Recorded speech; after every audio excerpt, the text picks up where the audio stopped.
So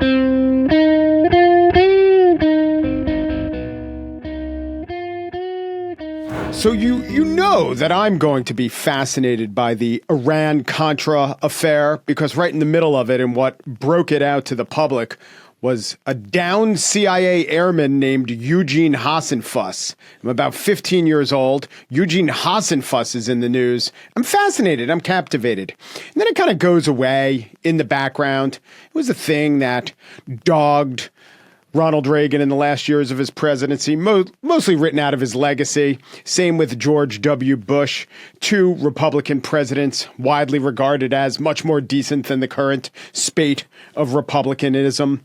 But looking back on the Iran-Contra affair scandal, a case can be made, and Alan McPherson makes it in his new book, The Breach. A case can be made that there is a direct line from the executive abuses of that period to our own, the breach, Iran-Contra, and the assault on American democracy. Alan McPherson, welcome to The Gist. Thank you very much for having me.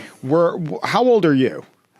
I am 54, so I was also 15 when the plane went down. Same deal, right? We're in Yes. high school, and I don't know what your world is like, but I just hear this name, Eugene Hassenfuss, and I'm interested in politics.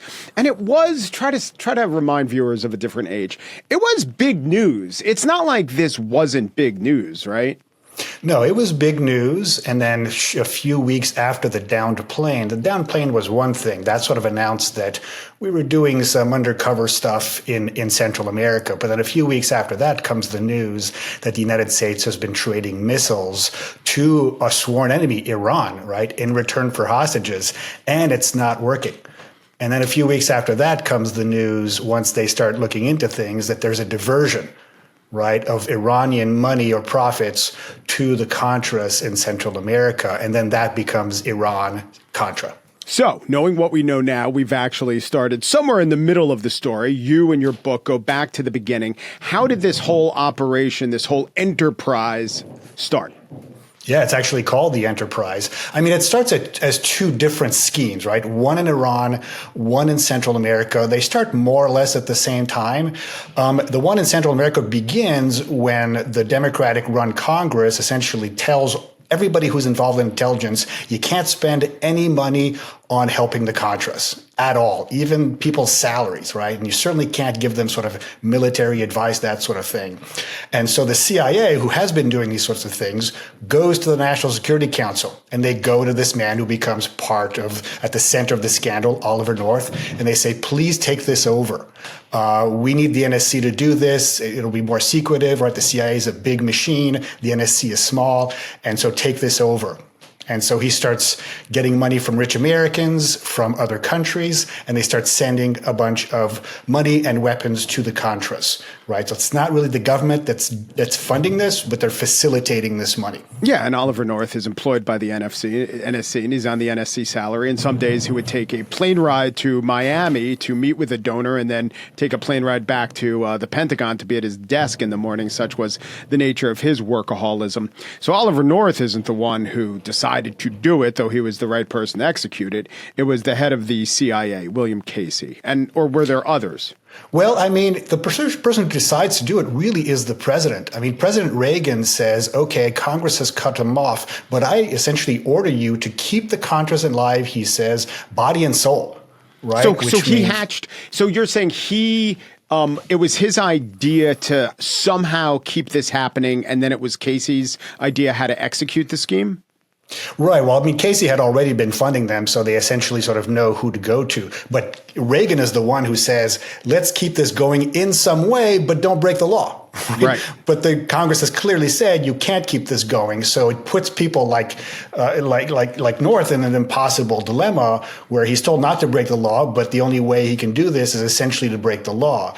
And Reagan is part of all this. He, by the way, didn't seem so torn by the dilemma. It wasn't like he was awake at night saying, how can I do this and still be in adherence to the law? He didn't care about the law. No. So the other side of this is the Iran part. So another thing that Reagan clearly wants is to free hostages from Iran. And so the only way they're going to do that is by Iran purchasing some missiles from the United States in its war with Iraq that has started in 1980, right? This is an 8-year war. The United States is not really on either side of the war, but it certainly doesn't want to help Iran because they're the sworn enemy. They have American hostages all over the world. Right, there used to be a hostage crisis, and Reagan, knew that Carter was burned by the hostage crisis. And he goes, "President should ever have to go through this again. Let's get the hostages out. The only thing that the Iranians really want is missiles, so let's sell them missiles." Again, people are telling him inside the government, and this is high up. Secretary of Defense, Secretary of State are saying, "Do not do this. It's highly illegal, and we've told all of our allies not to deal with Iran, and then we're going to do it."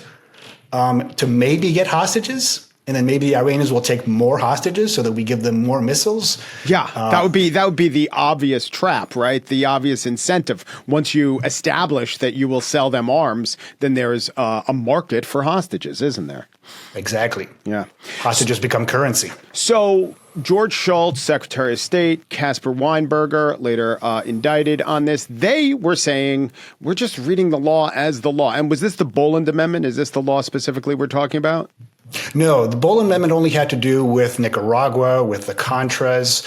Iran was a bunch of other things, mostly sort of, not being able to sort of sell arms to countries that are not allies, that you're essentially at war with. Yeah. So a bunch of other laws. There's dozens of laws that are broken here. Right. But so you have SecDef, you have Secretary of State, guys right in line to be in the order of the presidency, way further down the list. And some of these are Senate approved and some of these aren't. You have heads of the security apparatus, William Casey, John Poindexter, who was the national security advisor, a guy named Bud McFarlane. They seem to be of a different ilk than Weinberger and Shultz. Tell me about that cadre of operators. Right. I mean, you've got people like McFarlane and Poindexter. They're both national security advisor, one before the other. So they're both Oliver North's boss. And so they've essentially been given this mission, right, by the president to do both of these things at the same time. They give the operational details to North. And they say, you handle the details. Just give us a sense that, we're funding the Contras, that sort of thing. They're just a little bit less concerned with the Constitution. They have more animus towards Congress. They really don't believe that Congress, even though it's the law that you have to report covert operations to Congress, these guys simply don't believe that they should do that.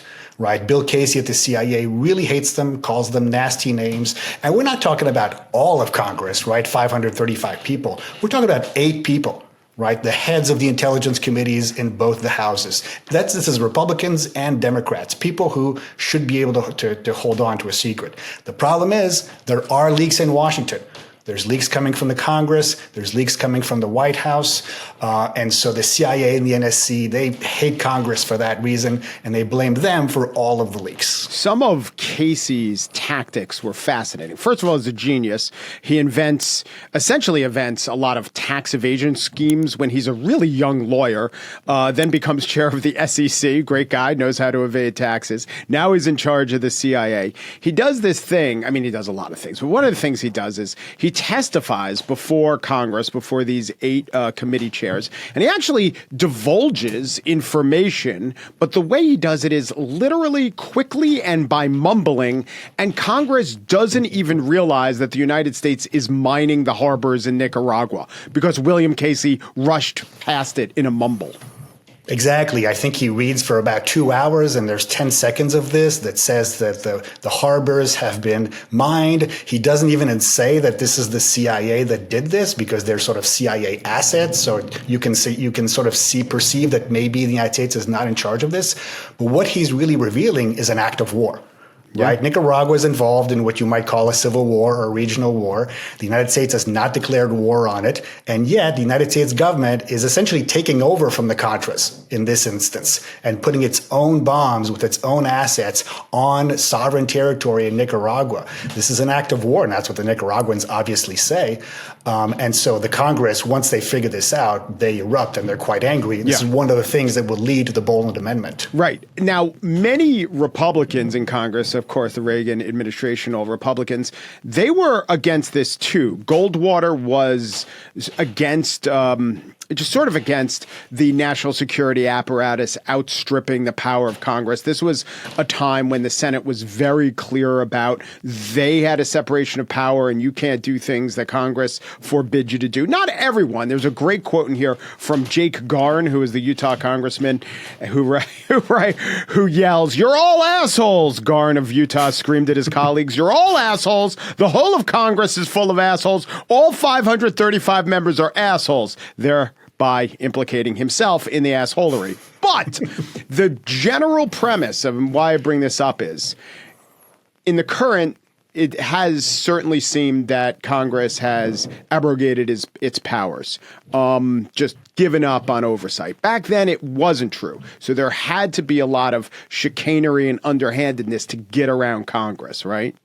That's right. I mean, this is sort of early in the 1980s that this is happening. And, people like Goldwater, he wants some sort of control over intelligence. At the very least, he wants to be told before it happens, right? So he can be in on it. The fact that he has to discover it afterwards is really shocking to him. And frankly, it's against the law, right? The law clearly says you have to give notice before you do these things.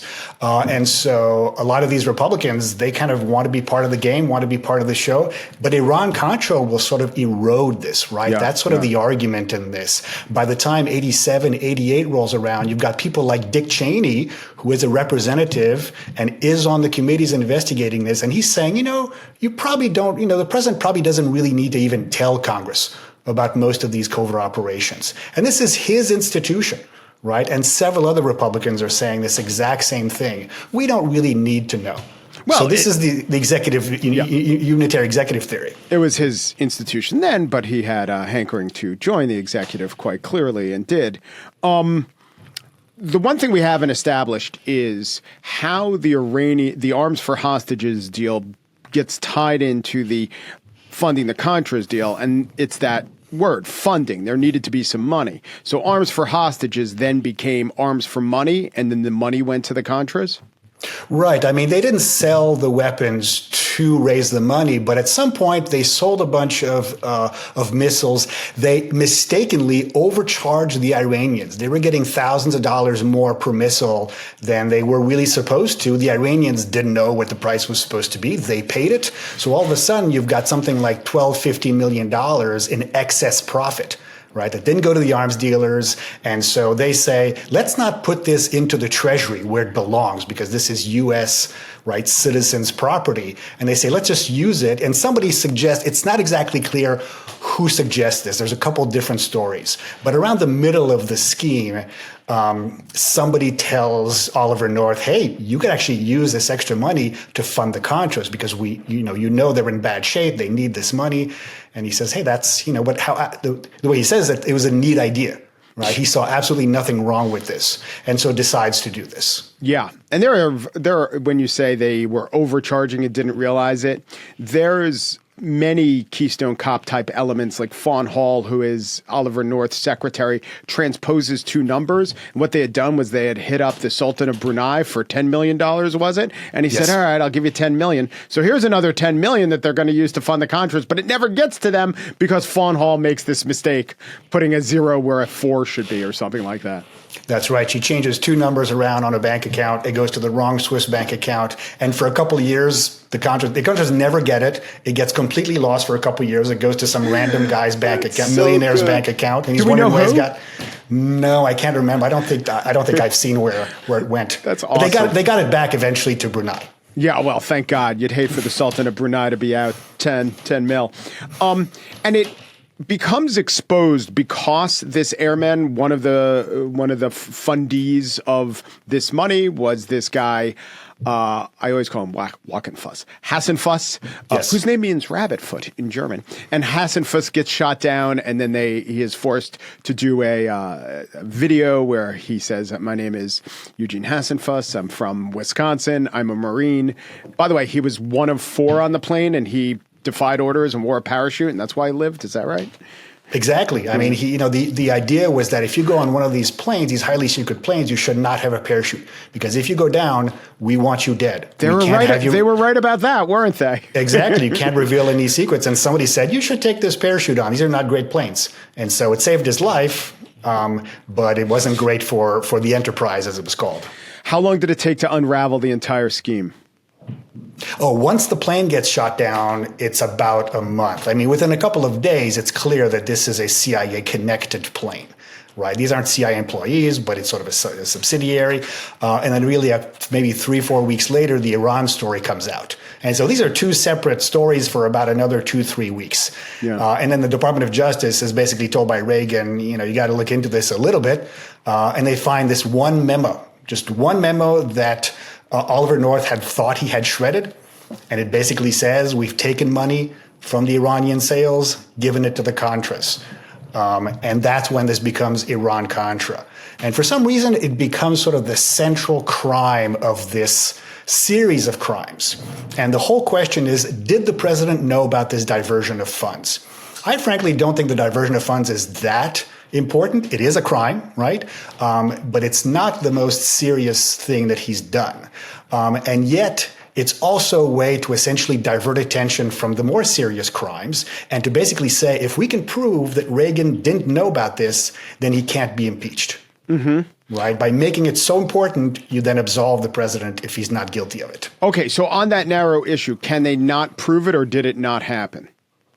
The Republicans say that the documents prove he did not know. That is not true.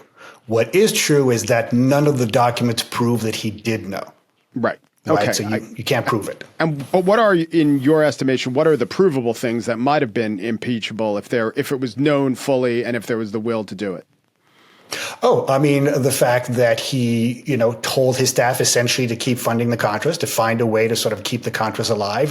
The fact that he would, if you gave a lot of money to the Contras, Ronald Reagan would have you visit the Oval Office, right, as a reward for funding the Contras, when clearly the Congress had told you not to do this. Probably the most important thing was selling the missiles to Iran. Right. It was against policy. It was against the law. It angered lots of allies. It didn't, and it was also just bad policy. Yeah. In many ways. But to me, on the Contra thing, I agree with you. It's definitely against the spirit of the law. I guess the argument would be, like any charitable fundraising, even if it's against the law for the United States to do it specifically, we still have First Amendment rights. Someone can advocate for it. If you tell a foreign national to do this thing that would be in U.S. interests, and then you look favorably upon the foreign national, I mean, there's not a clear quid pro quo. Maybe you can argue, and I can think of some analogous examples where it's within the executive, or in this case, Ronald Reagan's rights to have that opinion and advocate for non-Americans to do it. Yeah, advocating for non-Americans was probably the least serious thing that they did. More seriously, they would essentially present a menu of things, of military goods that private Americans could buy, right?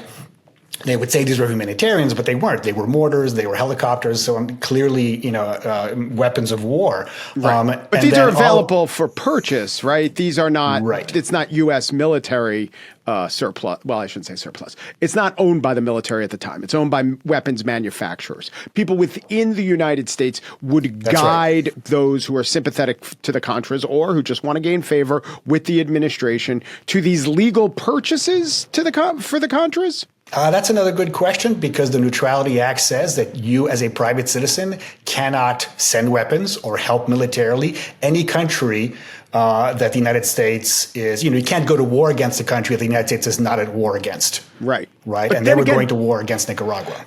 That's true. They weren't against the Sandinistas in Nicaragua. But even though the Senate or the House banned funding of the opposition, the Sandinista government wasn't an ally. The Sandinista government was a hostile country to the United States, right? I mean, it was hostile in rhetoric and so on. They weren't declaring war against the United States. They weren't doing anything to the United States country or citizens or borders. Yeah. So it's not officially hostile in any way, although, it's not a friendly government either. Yeah. Right. I think, here's the analogy I'm getting at. And this, I don't know, maybe it's too nitpicky, but the Kurds or Pashtun fighters, there are Americans who are sympathetic to them. And it would be one thing if the president was giving menus or someone who was working for the president was giving menus of arms. But that sort of thing does go on, that the funding of sympathetic rebel groups, the direction of aid to sympathetic rebel groups. Sometimes it's done through, front charity organizations, and it's questionable whether that is breaking the law. And there's a couple of levels up. It's questionable how much the executive or how much the president himself actually knows how much is going on underneath him with, say, funding Pashtun rebels. I mean, if the president does it and the Congress doesn't forbid him from doing it, they can do that, right? This is the government. One of the problems here is that often the laws that Congress would pass had no specific criminal penalties, right? So if you went against the Bolin Amendment, there were no penalties attached to it. Congress just said, don't do it. Right? And so lawyers were faced with this situation by the late 80s, and they said, are we really going to pursue the president for going against the Bolin Amendment? I mean, how do we do that? What are the penalties? What do we ask the judge to, who do we penalize exactly? And how many, is this prison years? Is the president going to get paroled? I mean, this made no sense, right? Partly it's because Democrats were frankly pretty naive. Right? They didn't think, and it speaks to sort of the norms of the age, that Democrats assumed if we pass a law that says you can't do this, we don't need to attach penalties to it because nobody will go against this. They will obey the laws of Congress. And this exactly has come up in recent years with the Hatch Act and the Logan Act, two restrictions on what the government can do, but no jail time attached to those restrictions. And especially with the Logan Act, never actually has been prosecuted before. So this winds up in your book in later chapters. You're talking about Kellyanne Conway going, go ahead and convict me, or go ahead, try me on this act, which has no penalties attached to it. This is why you're saying that the assault on American democracy that we're seeing under the Trump administration has many roots in the Iran-Contra affair. Yes, exactly. I mean, partly the context also is that these Republicans were very angry at the fact that after Watergate, in the mid to late 70s, the Democrats had taken over Congress, and they had essentially passed all of these laws that allowed them more oversight, especially over foreign policy. And so the Republicans were facing sort of a new situation, right? And so they were angry because of Watergate. They also didn't want another Watergate. And so they were very much ready to defend Reagan against any accusation. The worst thing that could possibly happen to the party was yet another impeached Republican president. Great detail related to Watergate. When this breaks, Pat Buchanan, who is in the Nixon White House and is in the Reagan White House, calls his old boss. And what is Nixon's advice, which is great? Yeah, Nixon says, tell them everything, right? Nixon Admit says, everything. remember, it's not the crime, it's the cover-up, which was his lesson through Watergate. They ignore the lesson, but wait a minute. Nixon was wrong to ignore that lesson. In a way, weren't they right? They did get away with it. They did get away with it because they covered it up, and then they covered up the cover-up, and they went after the people who were trying to get justice, right? I mean, one of the untold stories of this is what happens after 1987, which is when Reagan appoints an independent counsel and his team. He's got a couple dozen lawyers working for him. Lawrence Walsh, right? Exactly, Lawrence Walsh. And Jeffrey Toobin's one of the lawyers. Jeffrey Toobin's one of the young lawyers. It's his first job, right? And he writes this really interesting memoir. The literature that comes out of this is fascinating. By the way, most of the documents are not declassified, right? They're at the National Archives. There's a whole, record group for this, and most of it is still classified. So it'd be great if Trump decided to just wave his hand and declassify the whole thing, because there might be some really interesting pearls in there about what they discovered. Because a lot of what happened is that they investigated a lot of folks, dozens and dozens of people, and they really indicted just a few of them. Right. And so there's a lot of people, they just decided they're not guilty. We just don't have the resources, or it's not worth it, or the crimes aren't serious enough, but they are very likely guilty. And so that's a fascinating sub-story. Make the case. I know what the case exonerating or excusing Reagan is, which is that it all went under him. He may have expressed his wishes about the end result that he'd like to see, but he wasn't orchestrating it. And then there is another layer to it, which is most of his defense was, I don't recall, I don't remember, and it became a joke. But a few years later, it turns out that he had Alzheimer's and or early onset dementia, or it wasn't so early. This was perhaps rearing itself during the time he was testifying about Iran-Contra. But cut through all that and give me the case or the sentence or one or two things that's absolutely undeniable that shows that Reagan was directly linked to this. Oh, the most important thing is that he was told that selling weapons for whatever reason to Iran was illegal, right? And he basically said, let's go with what my attorney general is telling me, and let's get the lawyers to make it legal, right? Give us whatever justification. And he makes this joke, if people find out about this, we'll be hanging from our thumbs on the White House lawn. So he knows this is extremely unpopular, bad, very, very likely bad policy, and probably illegal, right? We could get tried for this. I think he makes a joke about visiting hours in prison also. Right. I think that's the most serious thing that he did. So had that been taken more seriously or prosecutor, had there been consequence, cut to the argument, hey, I was just asking my lawyers or people within the administration who knew legalities to overturn the results of the election, we might be able to say that ipso facto that is not allowed for the executive to pursue.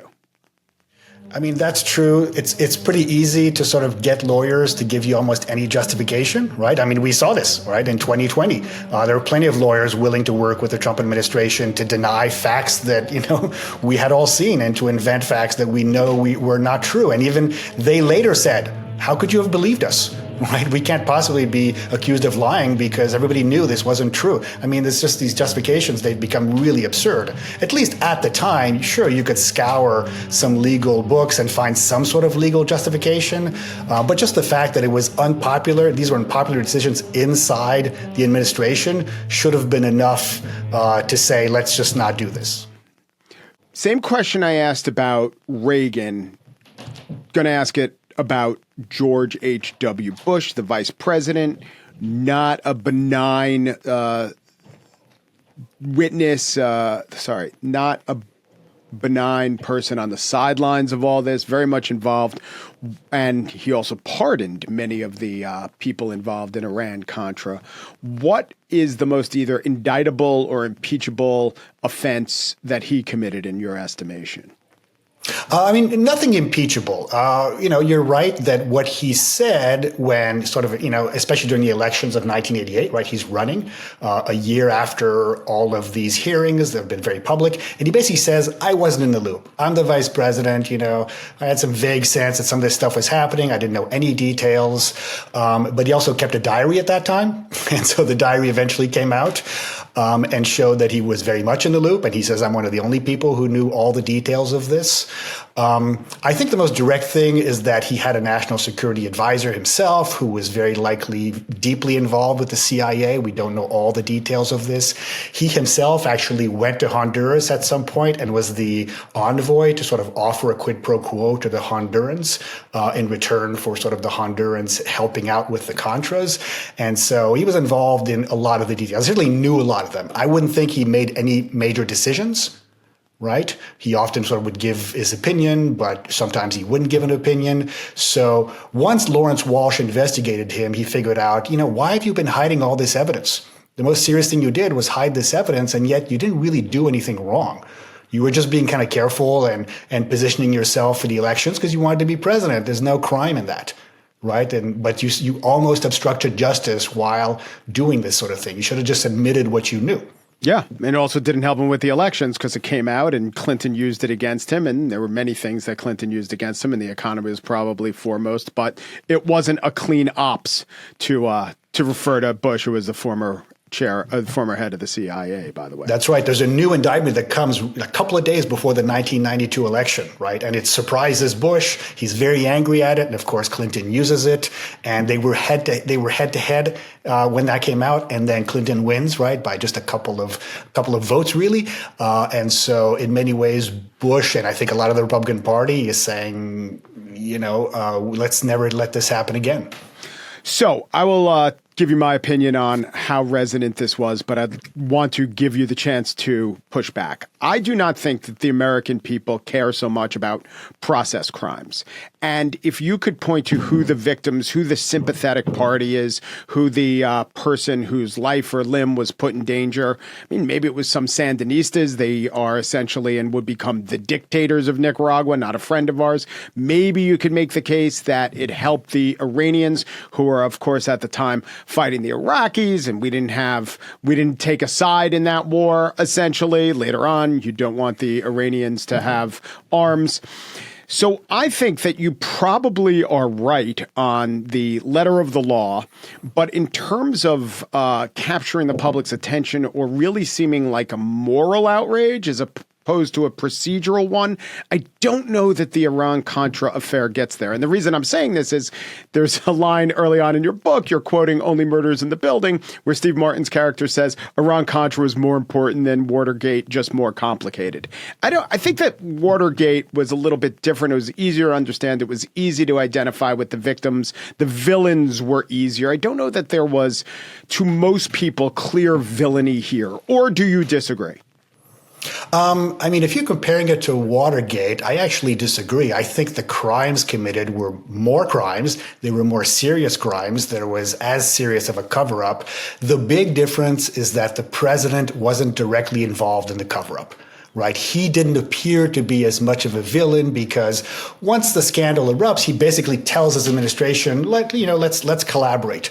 Let's testify. Let's give them some documents. I mean, it's actually a much more dark story than we think because they actually held hundreds of thousands of documents for years, made it very hard to convict anyone in these crimes. But that was all sort of page 17 type stuff, right? It wasn't page 1 because it wasn't sexy. It didn't directly involve the president.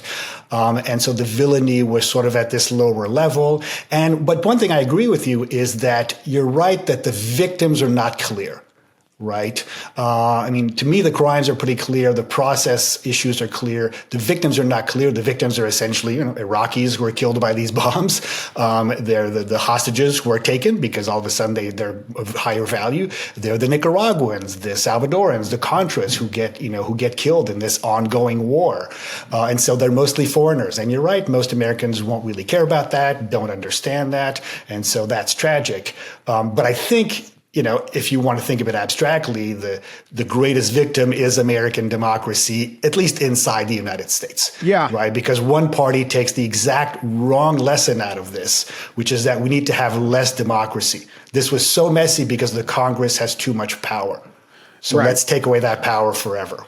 And it's a game plan for evading congressional oversight in the future. It's both a game plan and a test case that shows, all right, what if we clearly break the rules? Oh, not too many consequences. Therefore, breaking the rules is fine. And also, on the other side, we're going to rewrite the rules so that they're easier to break. Yeah, and I think, it's partly also forgotten because it was so part of the Cold War. Right? We were fighting this war in Central America. Most people have no idea that it even happened, much less why it happened. They don't remember the Iranian Revolution, the hostage crisis. That's all, also sort of Cold War memory. Whereas Watergate is more timeless in terms of sort of covering up presidential crimes, right? And so Iran-Contra seems to be sort of set in its own time and therefore part of the Cold War. And I'm trying to argue that, no, it's very much part of this longer story of the erosion of democratic norms. The name of the book is The Breach, Iran-Contra and the Assault on American Democracy. Oliver North is a main character. He's on the cover, and I want to tell the audience, lest they exit this interview without knowing this fact, for much of his life, Oliver North went by Larry. Think about that. What if it were Larry North testifying before Congress? Would he be quite so sympathetic? Would there be Larry mania, not Ali mania? It's all an interesting thing to contemplate. Alan McPherson, thank you so much. Thank you very much.